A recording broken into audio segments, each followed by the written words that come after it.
اعوذ باللہ من الشیطان الرجیم بسم اللہ الرحمن الرحیم السلام علیکم ورحمۃ اللہ وبرکاتہ۔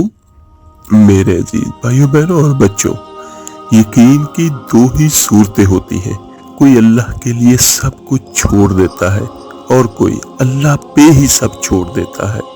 جیم جاندہ کچھ وسا نہیں ہو، اے جان یا نو دیتے آزاد ہو جا، ایسے دل دے ہیں فساد سارے، دل بنو دیتے شاد ہو جا، جیو رکھے آباد تے رو وسدا، جدوں کرے برباد تے برباد ہو جا۔ میرے عزیز بھائیو، توحید باری تعالیٰ کا مطلب یہ ہے کہ اپنے آپ کو اپنے اللہ کے حوالے کر دیں۔ توحید کا مطلب یہ ہے بس اس کے حوالے کر دیں، وہ جس طرح چاہے اسی طرح کریں، وہ جو ہمارے لیے فیصلہ کر دے اس پہ سر جھکا دیں۔ میرے عزیز بھائیو، بہت ساری مشکلاتیں پریشانیاں ایسی ہیں جو انسان کو پاگل پن کی حد تک پہنچا دیتی ہیں، اور بہت ساری مشکلاتیں پریشانیاں ایسی ہوتی ہیں جن میں سبھی ساتھ چھوڑ جاتے ہیں۔ ایون جس طرح یہ کہاوت بنی ہے کہ سایہ بھی ساتھ چھوڑ جاتا ہے، تو میرے عزیزو، ان پریشانیوں میں اور آزمائشوں میں جو ذات پھر آگے بڑھ کے ہمارا دامن تھامتی ہے وہ اللہ تعالیٰ کی ذات ہوتی ہے۔ پھر اللہ تعالیٰ ہماری مدد فرماتا ہے اور اللہ کا کرم ہمیں تھام لیتا ہے، ہمیں گرنے نہیں دیتا۔ لیکن بات یہ کہ جب ہم بھروسہ اللہ پر کریں، حضرت ابراہیم علیہ السلام کے لیے آگ جلائی گئی، کسی نے کہا 80 کسی نے کہا 80,000 فٹ آگ جلائی گئی، دائیں بائیں ہر طرف آگ ہی آگ، اور یہ آگ جلانے میں کئی مہینے لگے، اتنی بڑی آگ کہ سمیٹی نہ جائے، اور تاریخ یہ بیان کرتی ہے اگر پرندہ بھی اس کے اوپر سے گزرے تو وہ گر جاتا تھا۔ اور جب حضرت ابراہیم علیہ السلام کو آگ میں ڈالا جانے لگا، کوئی ساتھی نہیں، کوئی پیارا نہیں، کوئی اپنا پاس نہیں، بالکل اکیلے تن تنہا، اور ایک منجنیق بنائی گئی اور اس منجنیق کے ذریعے انہیں پھینکا گیا۔ پرانے وقتوں میں یہ ایک ہتھیار کے طور پر استعمال ہوتی تھی منجنیق، یہ دور سے بہت باری باری پتھروں کو پھینکنے کے لیے تھی۔ تو اسی منجنیق میں حضرت ابراہیم علیہ السلام کو ڈال کے پھینکا گیا۔ جب حضرت ابراہیم علیہ السلام کو پھینکنے کے لیے منجنیق میں رکھا گیا تو اللہ کے حکم سے حضرت جبرائیل علیہ السلام حاضر ہوئے اور کہنے لگے حضرت ابراہیم علیہ السلام سے، کوئی ضرورت ہے آپ کی تو میں حاضر ہوں، صرف ایک پر ماروں گا اور آگ کو سارا ان کی طرف کر دوں گا۔ تو سبحان اللہ، حضرت ابراہیم علیہ السلام نے کتنے خوبصورت الفاظ ادا کیے، حاجت تو ہے پر تیری طرف کوئی نہیں۔ اور پھر بارش کا فرشتہ آیا، حضور حکم دے تو میں بارش برسا دوں کہ یہ آگ ٹھنڈی ہو جائے۔ اور ہوا کا فرشتہ بھی حاضر ہوا اور کہنے لگا، حضرت میں اللہ کی طرف سے مامور ہوں، اگر آپ حکم دیں تو میں ہواؤں کے رخ پھیر دوں نمرود کی جانب کہ یہ ساری آگ ان پہ گر جائے، اور دوسرا فرشتہ کہ بارشیں برسا کر سیلاب کر دوں۔ تو حضرت ابراہیم علیہ السلام فرمانے لگے، مجھے کسی کی حاجت نہیں۔ فرمایا حضرت ابراہیم علیہ السلام نے، جیسے اللہ چاہتا ہے میں تیار ہوں۔